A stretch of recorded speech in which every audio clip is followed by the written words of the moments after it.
What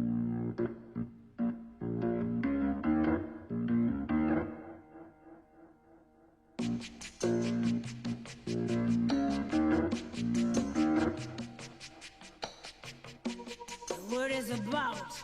There's something evolving.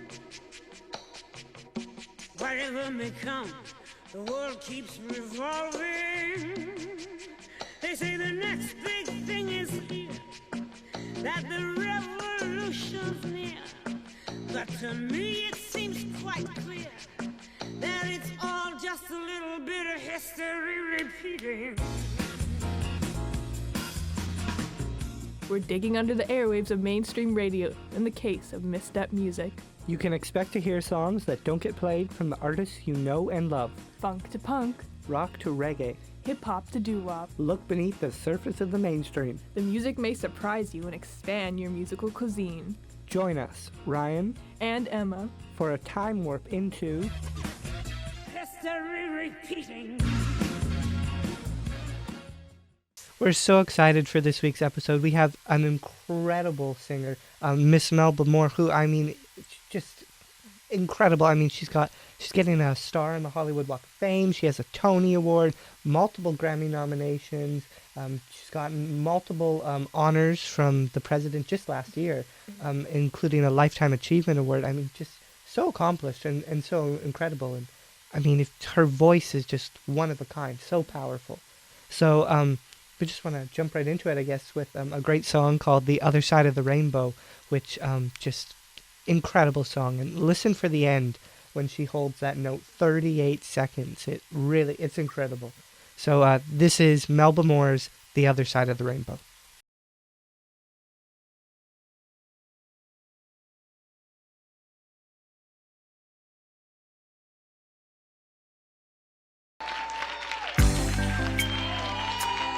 Hallelujah! Thank you. He forgot to say that I'm a born again Christian.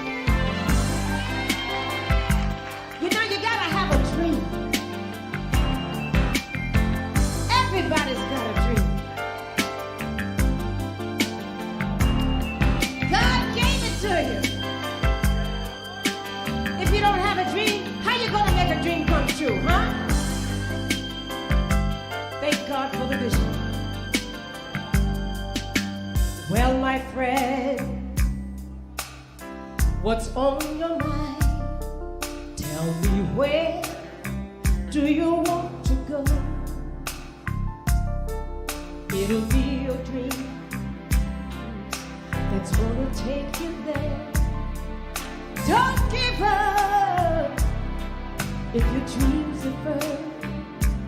But remember, if you don't follow your dream, you never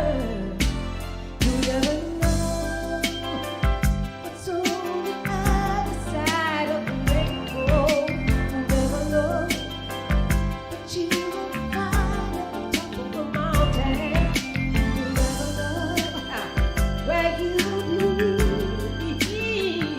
A trip journey.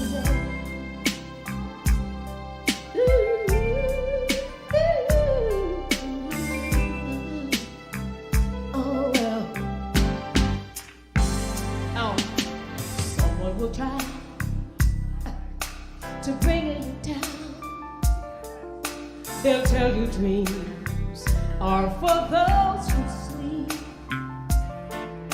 but dreamers possess great powers untold. They build worlds others can't even see. So remember, if you don't your dreams, you never know what's on the other side of the rainbow. You never know what you will find at the top of your mountain. You never know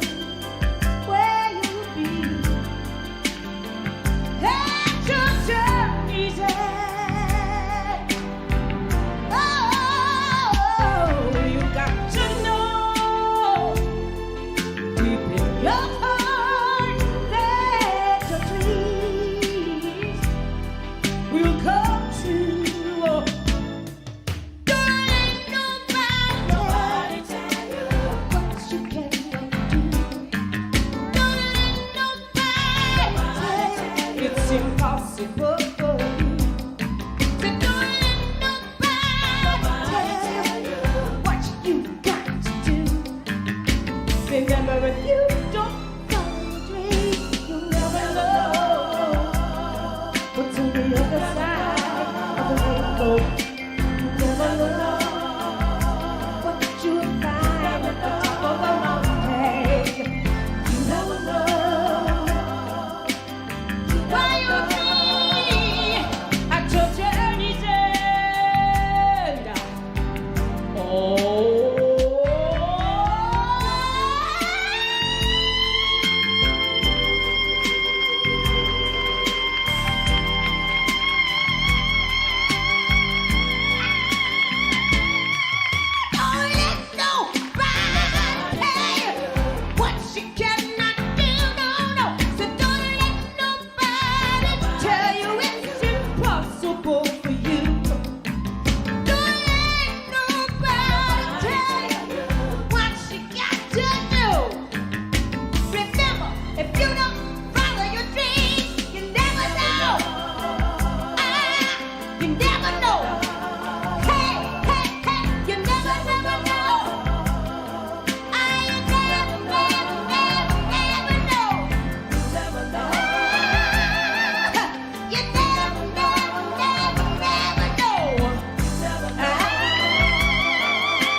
I mean, that is just, it's an incredible song, and her vocals are incredible on it. Classic song.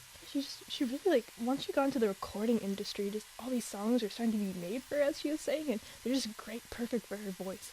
Yeah, and it took her a little bit to get there, but I mean, her voice is just, it's one of a kind. It truly is incredible, and she really has a great grasp on her voice and how to sustain it and improve it. So this is Melba just talking about kind of her voice and what kind of a voice she has and how she developed it. It's really fascinating from an incredible singer.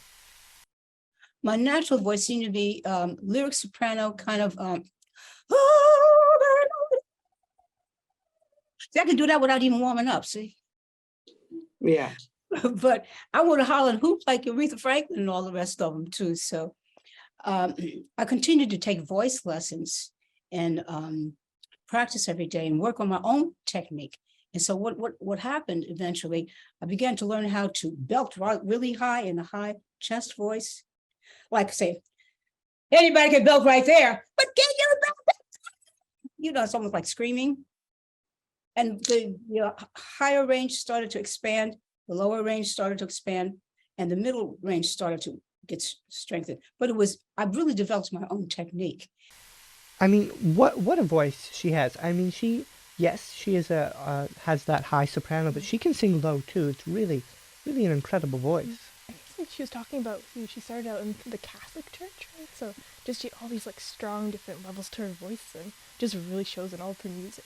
And it's similar with Louvain, Demps, from last week, how the Catholic Church really brought out those high soprano voices with little vibrato to them because of the kind of the chants, the Gregorian chants that are done in Catholic churches, not really the same as what you get in the Baptist church. But, most people, they know they have a voice from a very young age, especially when you can sing like that. But that's not the case for Melba. This is Melba talking about how she eventually found her voice. Took a little bit for people to tell her that, but eventually they did, and of course she had an incredible career. So this is Melba talking about finding out that she really could sing. You stark cultural differences that were part of my first surroundings. But my stepfather was a piano player, and he and my mother worked together. So now all of a sudden, I was already 10 years old before I found out that I had a voice. So when you are the voice, usually by the time, you're a toddler around 3 or 4 years old, if you have a voice, somebody's going to tell you, oh, look, she can sing. Well, that didn't happen for me until like 10 years later. So I've been late doing everything all my life. Melba just really kept building on her voice for like in church, and also she was talking about her stepfathers as well, teaching her with the piano and everything. Yeah, it definitely developed, and she didn't, as you heard in the clip, like it took a while. Obviously she said with her family, not the traditional type of a family, kind of that most people have, and then she got a big family, which eventually she was able to get. People would tell her that she had such an incredible voice, which of course you don't know, like when you're a child. Like, how are you supposed to know that you're just an incredible singer? But I mean, she really remarkable singer, and there's a great cover she does of "Don't Rain on My Parade," which is one of the hardest songs Definitely, to sing. It is a hard song. So this is just a shortened clip of Melba singing "Don't Rain on My Parade," and she just really, again, as you'll find throughout this episode, her voice will just blow you away.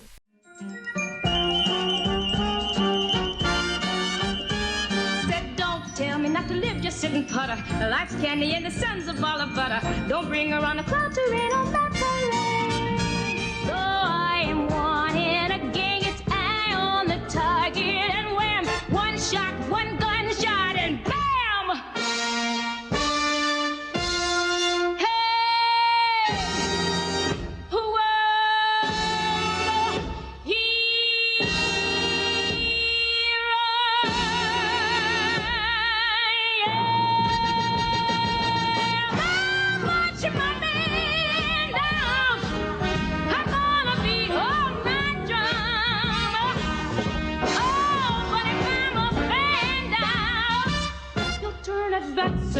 At least I didn't think it answer when I guess I didn't make it. Get ready for me, world, cause I'm a comer. I simply got to march my heart to drum on nobody. Oh, nobody. It's gonna rain on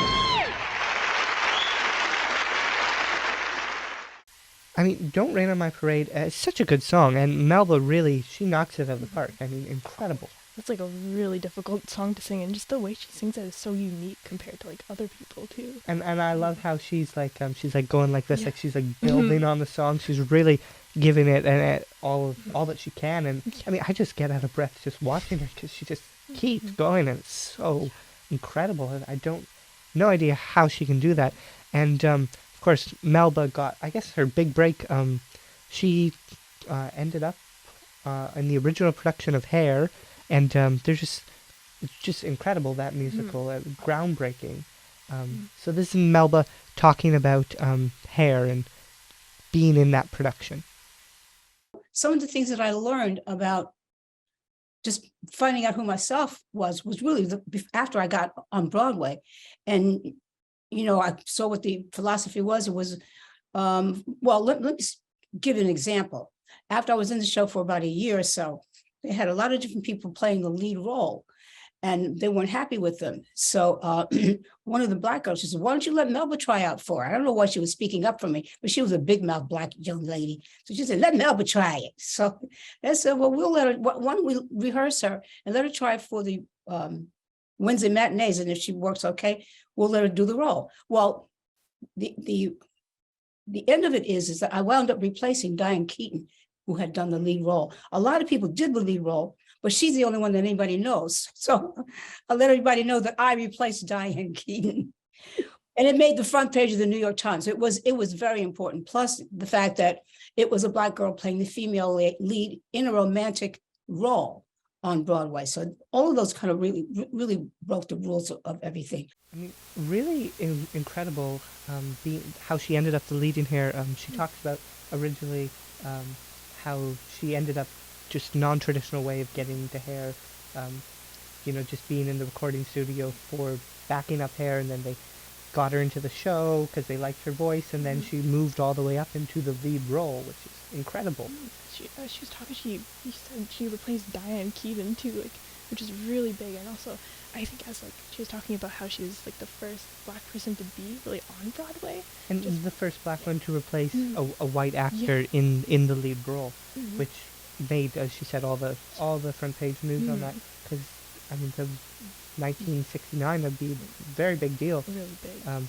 And Hair is just incredible, and then if you don't know Hair, just kind of the whole philosophy behind Hair, and this is a great song that I guess kind of sums it up. It's hard to sum up Hair, the whole thing of Hair, but Woodstock era. Yeah, but probably around there. This is a great song from Hair that gives you a kind of a little taste from it. So this is Air from Hair.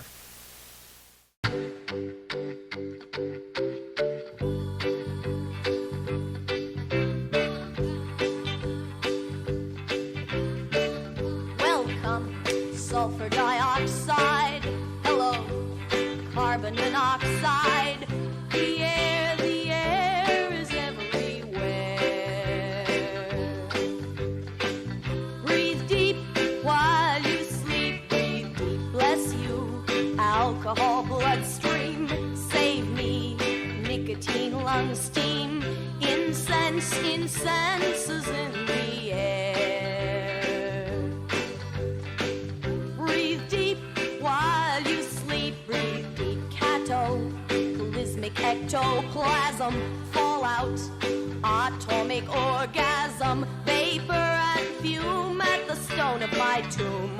Breathing like a sullen perfume. Eating at the stone of my tomb. Welcome, sulfur dioxide. Hello, carbon monoxide. The air is everywhere. Breathe deep while you sleep. Breathe deep, deep, deep, deep.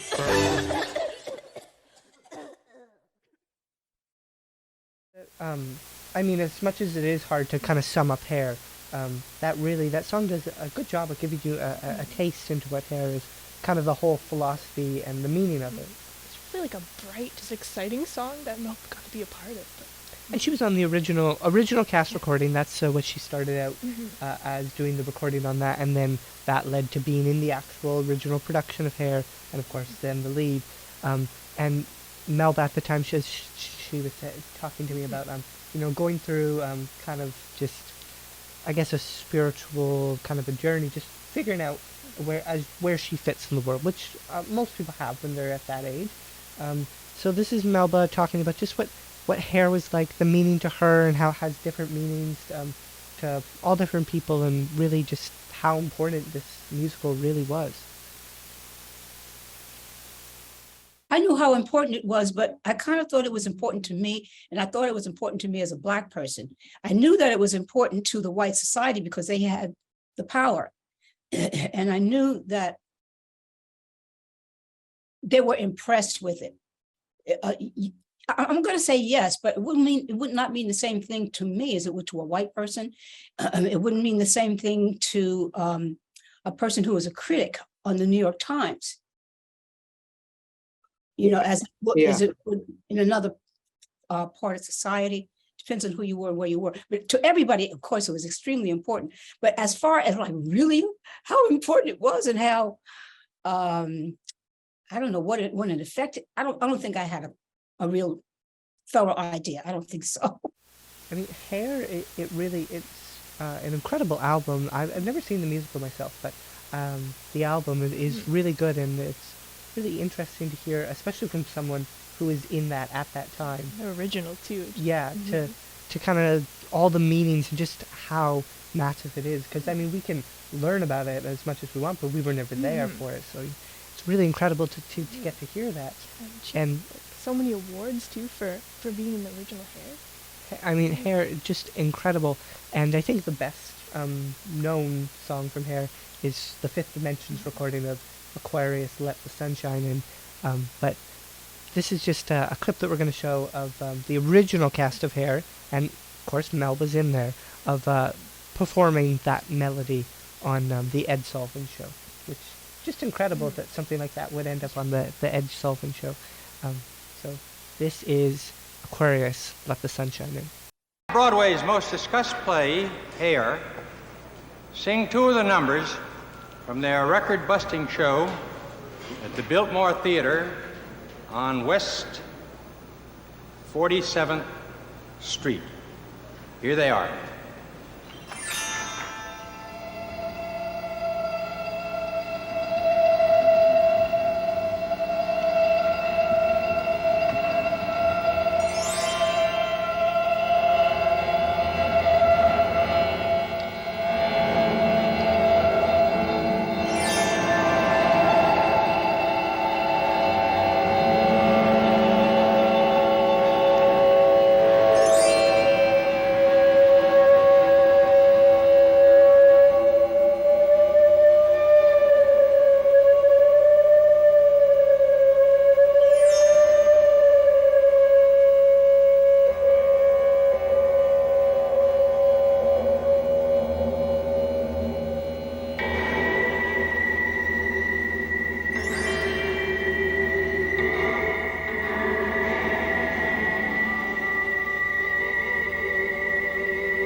I mean, Let the Sunshine In, Aquarius, those songs together, really, it's number one, they're incredible songs, but it sums up kind of that whole little pocket in history, that time of maybe end of the 60s, early 70s.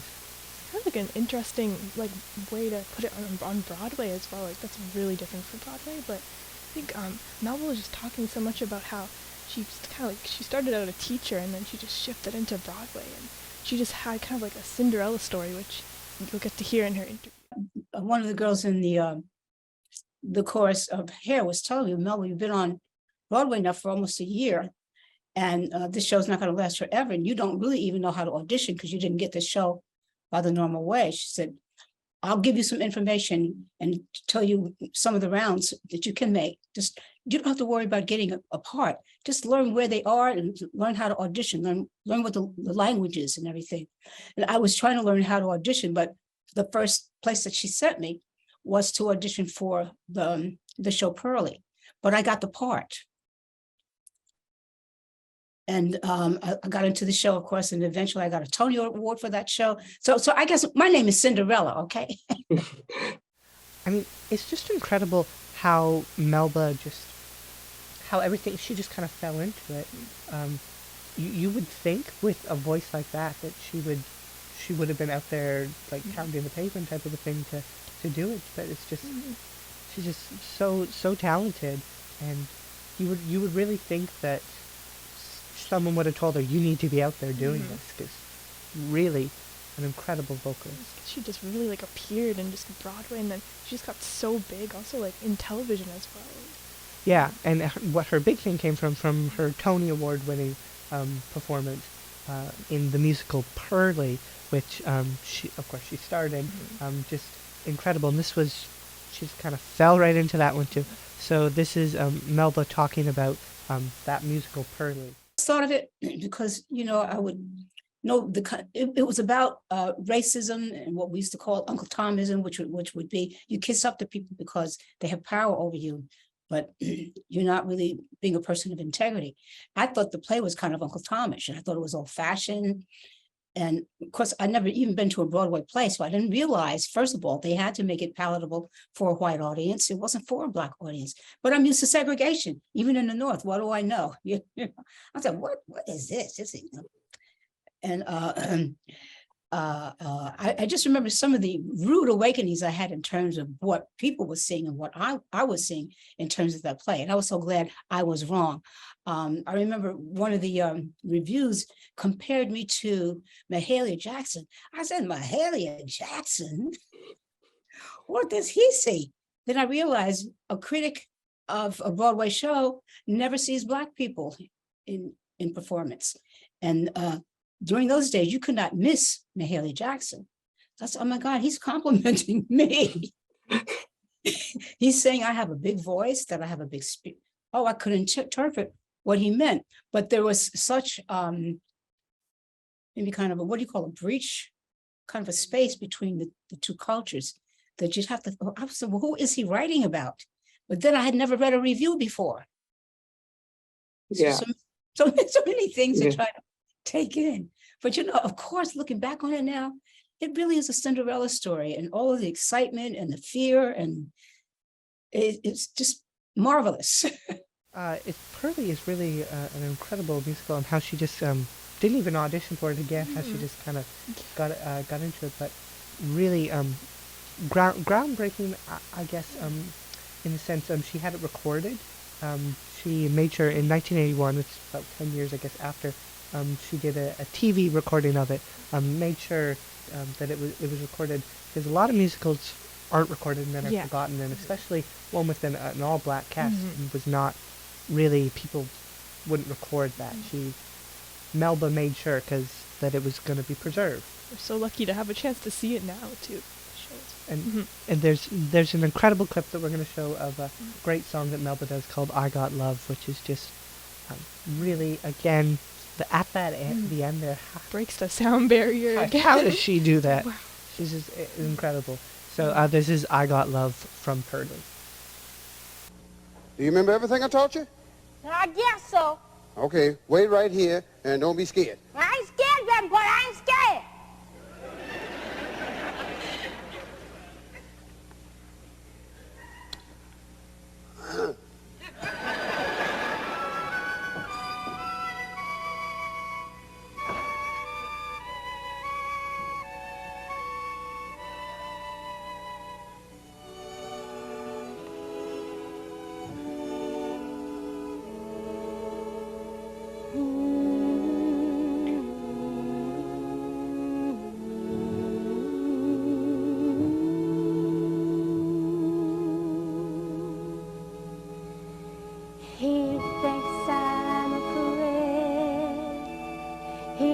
ought to know I'm not. Why should I be scared? I'm safe and sound because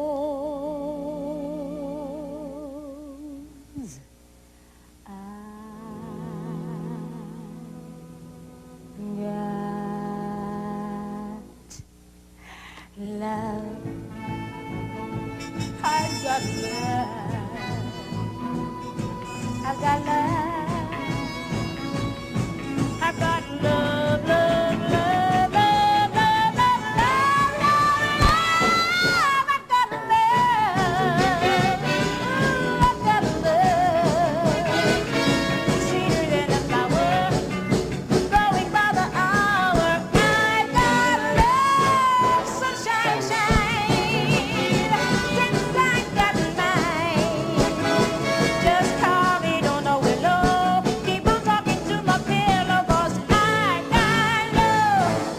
Every time I'm with him, I know I'm a lucky girl. For the first time in my life, I'm someone in this world so very blue. I just feel I can't lose. I've got a dark honey. Every day is sunny 'cause I got love. I got love. Oh, it's sweeter than a flower. Oh, it's growing by the hour. I got love. And every time that I'm with you, I know I'm such a lucky girl. For the first time in my life, I'm somebody in this world. Oh, I can't lose. I've got a jar of honey. Every day is sunny 'cause I got love. Oh, I got love. Sweet, sweet, sweet love. Oh, yes. I've got love, love, love. I've got love.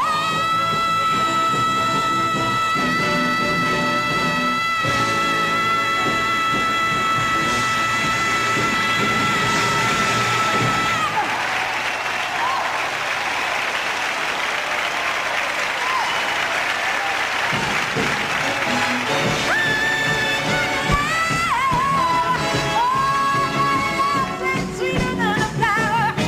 Oh, it's growing by the hour. I got love. Hey, every time that I'm with you, I know I'm such a lucky girl.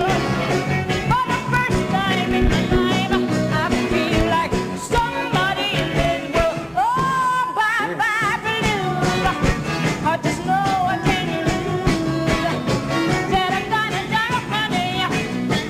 Every day is sunny 'cause I got love. I got love. Sweet, sweet, sweet love. Oh, yes. I've got love, love, love. I've got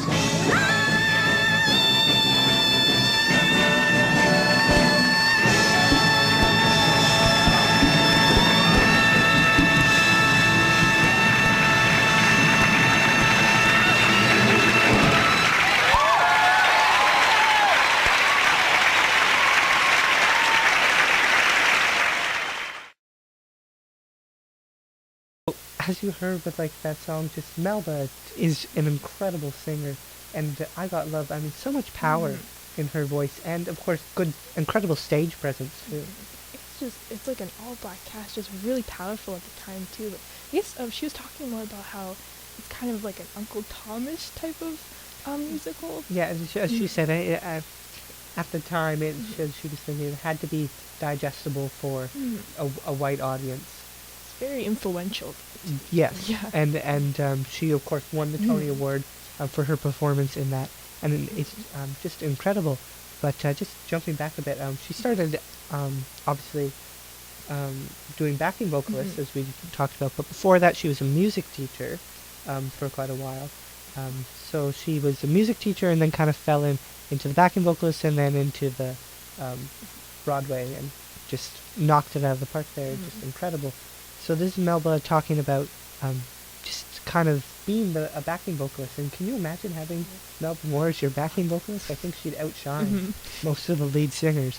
But this is her talking about before Hair and before Pearly being a backing vocalist. Maybe 2 or 3 years as a studio backup singer, because once I told my father or my stepfather that I didn't want to teach school anymore and could he please help me to get into the industry, he started to take me around to some of his agents and friends in the industry. And one of the first people I met was Valerie Simpson, sitting in somebody's publishing office, waiting. I was waiting to see an agent or somebody, and she was probably waiting to see a publisher or somebody. But anyway, we started talking and exchanging phone numbers, and she called me to start to sing backup on the recording sessions that she used to do. And she did all the top recording artists. She sang backup for them, and she did jingles. So she got me involved. That was my entree into the industry. So after I started making, a good amount of money doing that, I started doing that full time. So I didn't have, I was teaching part-time for a while and doing that just to make a living, but I could stop teaching totally and just do that. And then one of the recording sessions turned out to be for Galt McDermott, who wrote the music for the Broadway show Hair, and they were still casting. So that's what I mean, coincidentally. I was doing studio work, but it was a recording session and they were still casting. It's really incredible, again, how she talks about how being the backing vocalist fell into Hair. And of course, after being in Pearly and that, she went on to an incredible recording career. Her first album, actually, she was telling me she's like too far back to remember, but she was, she got a Grammy nomination for Best New Artist for that one. But her first big hit came with a song that was written by Van McCoy. Van McCoy did the song The Hustle. But it was called This Is It, which is a big hit, and just really an incredible song. And it's really upbeat and really uplifting song. So this is It.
her first big hit that was written for her too. Like, once she got into the recording industry. Yeah, and she was telling me about how great it was to have her first big hit, you know, to hear herself on the radio. A lot of artists say that. I mean, just incredible to hear yourself, you know, your song being played. But going back, I guess, to a little bit to the album Peach Melba, she has quite some fond memories about a certain song called I Am His Lady, and we'll hear Melba talking about that in a little bit, but we're going to play that song, I Am His Lady, from the album Peach Melba. I am his lady. I am running like a river, shining in the morning sun, dancing in the sea breeze, very glad to be what I wanna be. I'm his lady.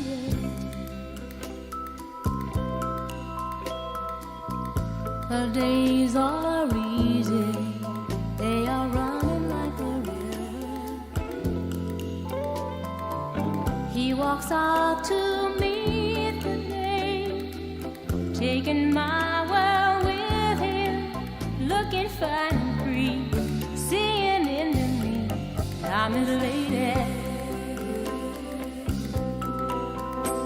He's deep and shallow and fast and slow, like a river that knows where to go. I am his lady, and I wonder what to give him. Can I give myself today? Will the giving please him? He's a sweet wild thing, and I love to say I'm his lady. He's a sweet wild thing, and I love to say I'm his lady. He's deep and shallow, and he's trapped and free, like a river that runs to the sea. I am his lady, I am running like a river, faster than a flooding spring, slower than a sparrow with a wounded wing. Oh, what a song to sing, I'm a lady. He's a sweet wild thing, and I love to say I'm his lady. Oh, he's a sweet wild thing, and I love to say I'm his lady. He's a sweet wild thing, and I love to say I'm his lady. He's a sweet wild thing, and I love to say that I'm his lady. Said he's a sweet, sweet wild thing, and I'm his lady.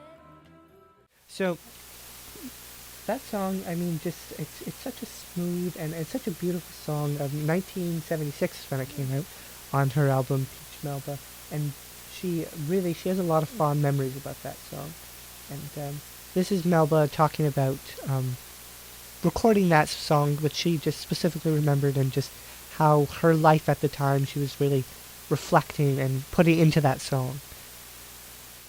But I remember something that goes pretty far back it's called Peach Melba. And Yeah.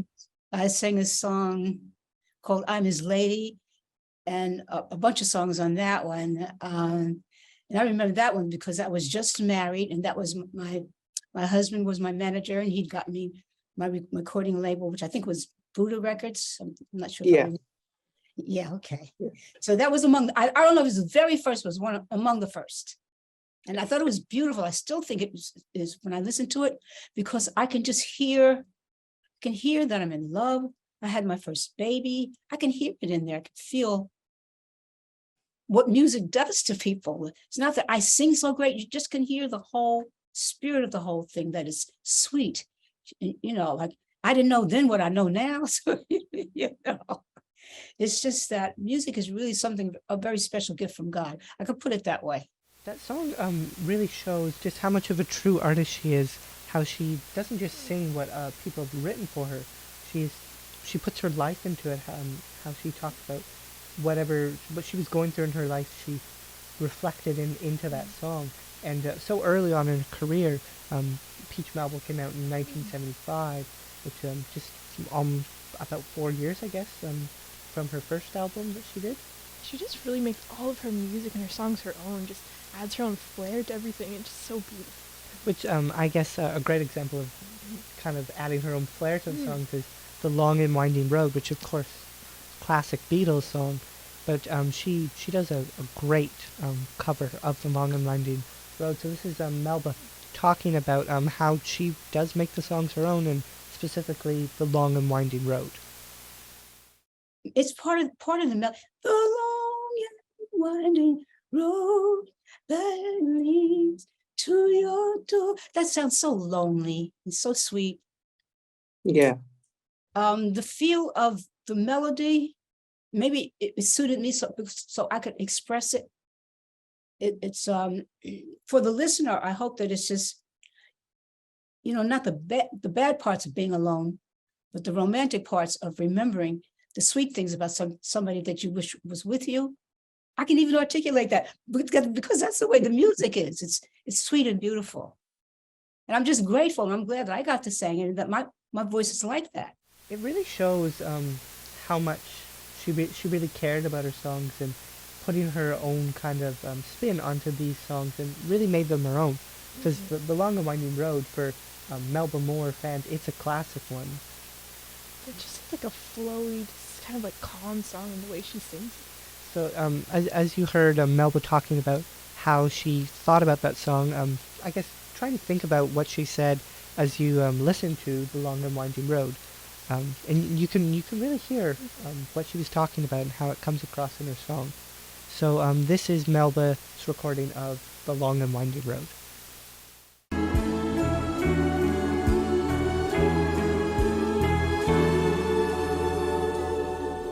The long and winding road that leads to your door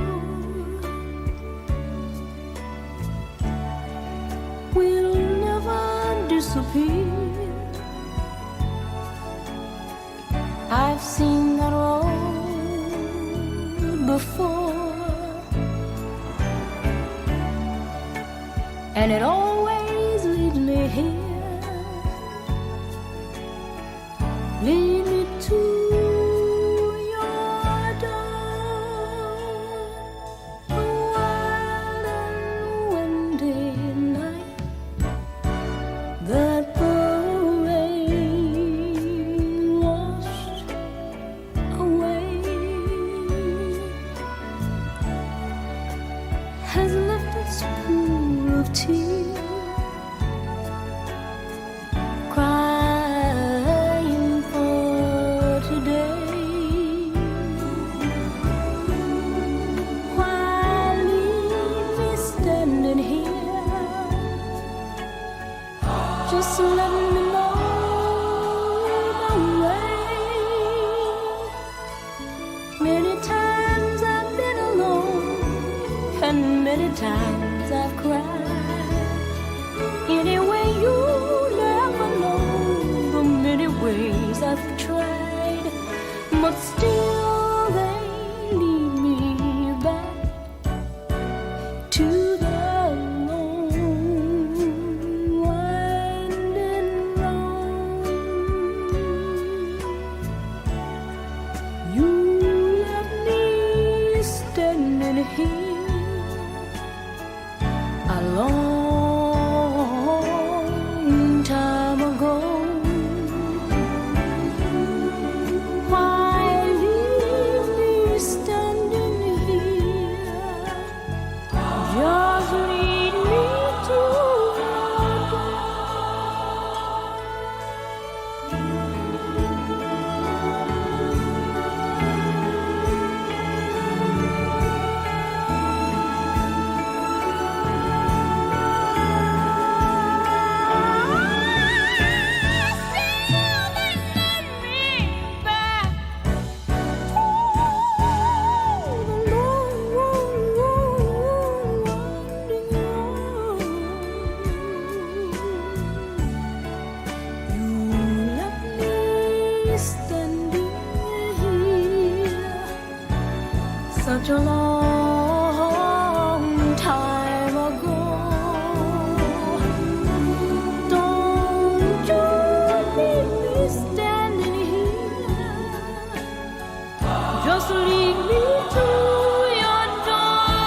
The Long and Winding Road, as you've heard, I mean, it's just an incredible example of Melba Moore's, not only how incredible her vocals are, but it just goes to show how she knows how to sing a song. She didn't overdo anything. She made the song the kind of the way that she wanted it to be. She didn't over, belt on anything. She knows how to not only sing the song well, but she knows how to deliver it. I think that comes with Broadway performing too, just like training and just putting her own spin on things too. And I think she got super, super popular from playing Pearly, yeah, in 1971 with the Tony, yeah. And then just like transitioning into TV and just she was talking about all these interviews and just trying to live that life with being on TV And too now. all over TV. So this is Melba. She gives kind of a. She was telling me about almost like giving me a description of what it was like. Yeah, to be all over these shows during the 70s, really, just on everything you can imagine. I remember the first part of it when I first got the Tony Award, and when my life just really totally changed the next day.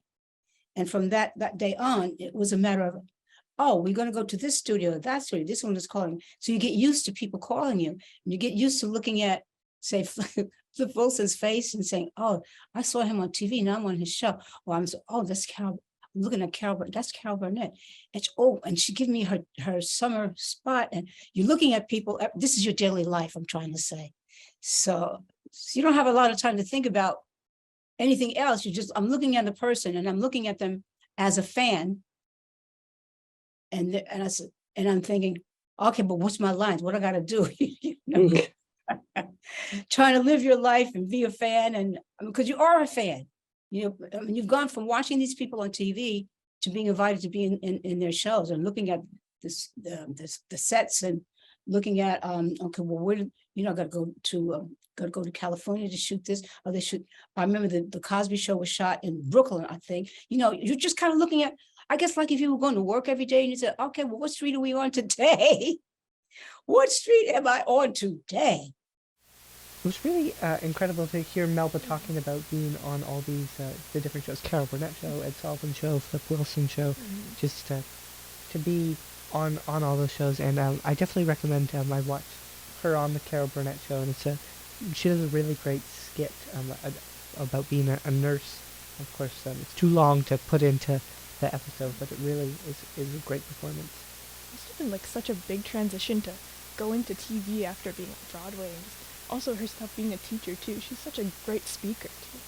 And I guess TV is a lot different. I mean, but she really mastered it. And there's a great clip of her being on the B. Arthur special in 1980. Melba Moore is just one of the guests on that, but it just shows how she was just everywhere in every TV special because she was multi-talented. She could act, she could sing. I mean, she knew how to do anything that you could really throw at her. So this is Melba Moore being on the B. Arthur special in 1980. Ladies and gentlemen, B. Arthur. Welcome back to Babyland. Open wide them golden doors and set my chair down next to yours. I've been freezing, sneezing out there where the bad times blow. Please don't stop to scold me. Let your loving arms enfold me. Hey there, good times with my hand. Get my music to the band.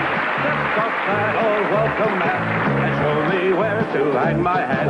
I've been lost for all these years, crying buckets full of tears. Please don't be so cold and chilly. Welcome back, your weeping Willie. Hey there, good times left you. Think all the hell I've been. Turn my picture from the wall and hug me till I start to fall. I've been boozing, losing out there where the bad times roll. Lead me to your villa. Turn my bed down, pump my pillow. Hey there, good times. Grab my kiss my cheek and shout my name and make me feel I'm glad I came. I've been down in Satan's den, ain't felt good since don't know when. Though I'm used and bruised and muddy, clap my back and call me buddy. It's a good one for the day.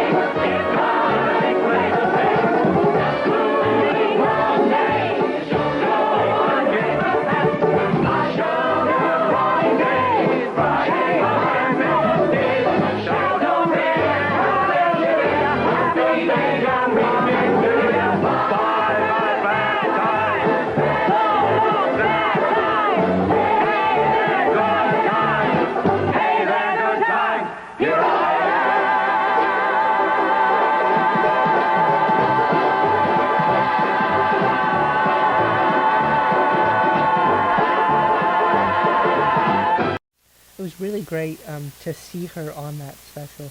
Just I think that's a thing that's missing now from shows today is those type of variety shows when you just have everybody's doing like everything and you're bringing all these different stars together. Kind of just like a big family, and she just got in there.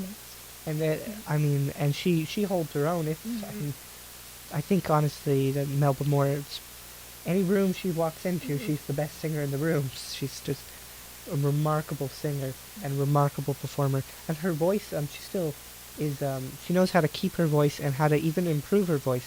So this is Melba talking about, despite being in her 70s, actually improving her voice, which she really is.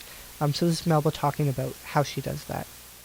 This next stage of performance, people want to hear me do the long high notes all the time. So I'm getting invited to do more like master classes. Well, how do you do that? Because they actually are getting stronger and longer, and everybody can see. I don't have to explain to them that is not natural. Yeah. You know, you're older, and we've been seeing you all these years, so we know you're older. So ain't no use lying about that. So now, how do you do that? I think Melba Moore, she's one of the few singers that, number one, she can keep her voice, and it hasn't gotten worse, but to get better at it. I think there are only a few singers that I can think of that have been able to improve on their voice. And she doesn't just improve, it's just, she kind of like changes it also and improves and just different vocal legs that are singing. Yeah, and she still active. Of course, she got two presidential medal honors. One for being a humanitarian award for all the work that she's done in charities and such. And then another one was a lifetime achievement, which is like the highest you can get. She just got those last year, and she's getting a star on the Hollywood Walk of Fame. She's still going, and she put in an album just almost a year. It'll be a year end of April.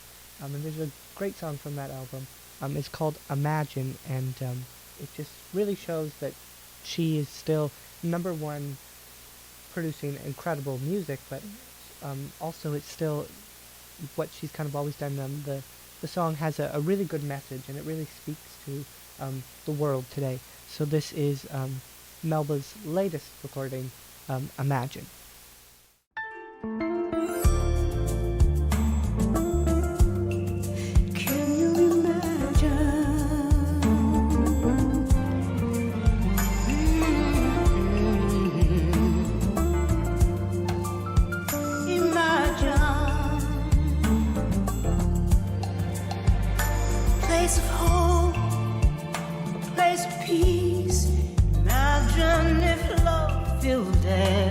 Street. Oh, hey, we'd all be free. Imagine how pure this world could be. Yeah, can you imagine? Yeah, oh yeah, can you imagine?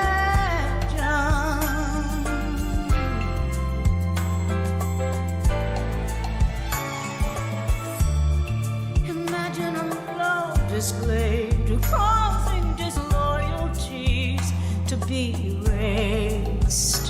Heaven in our hearts and in our minds, love was a true virtue of our times.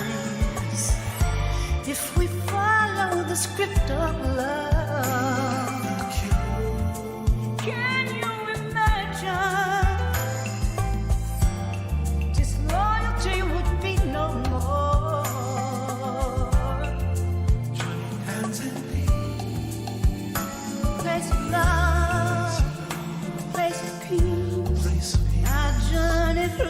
Filled every street.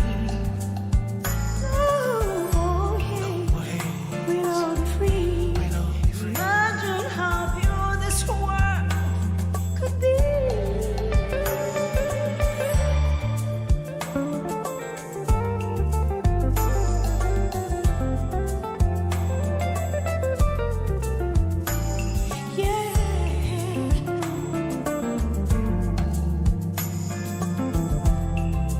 Yeah.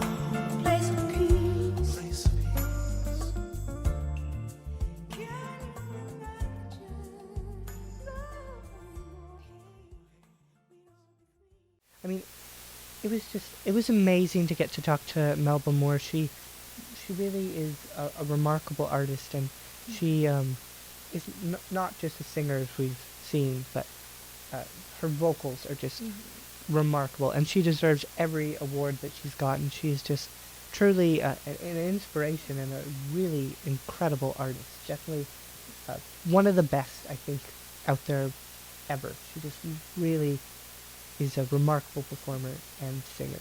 She really is also a teacher too, just the way she was speaking to you and everything, just lessons, and she really was very different interviews. Yeah,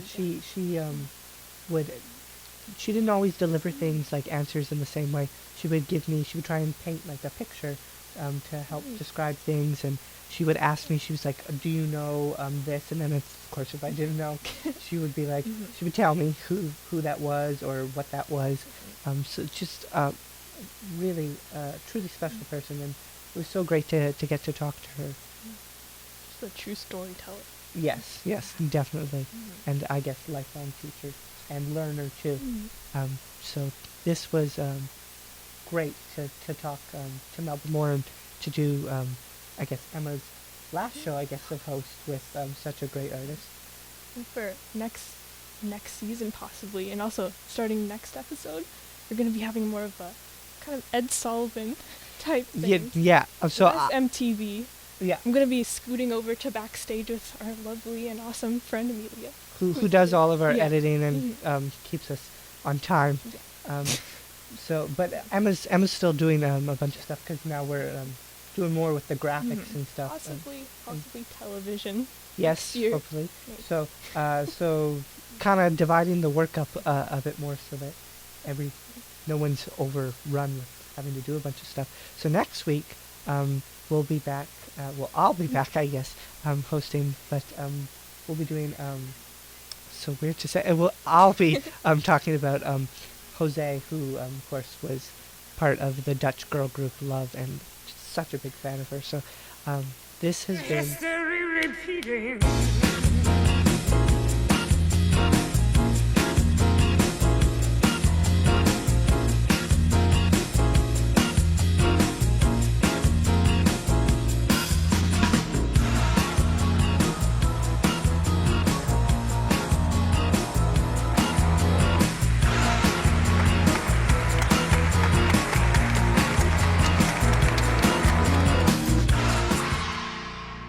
Well, what can I say? It's different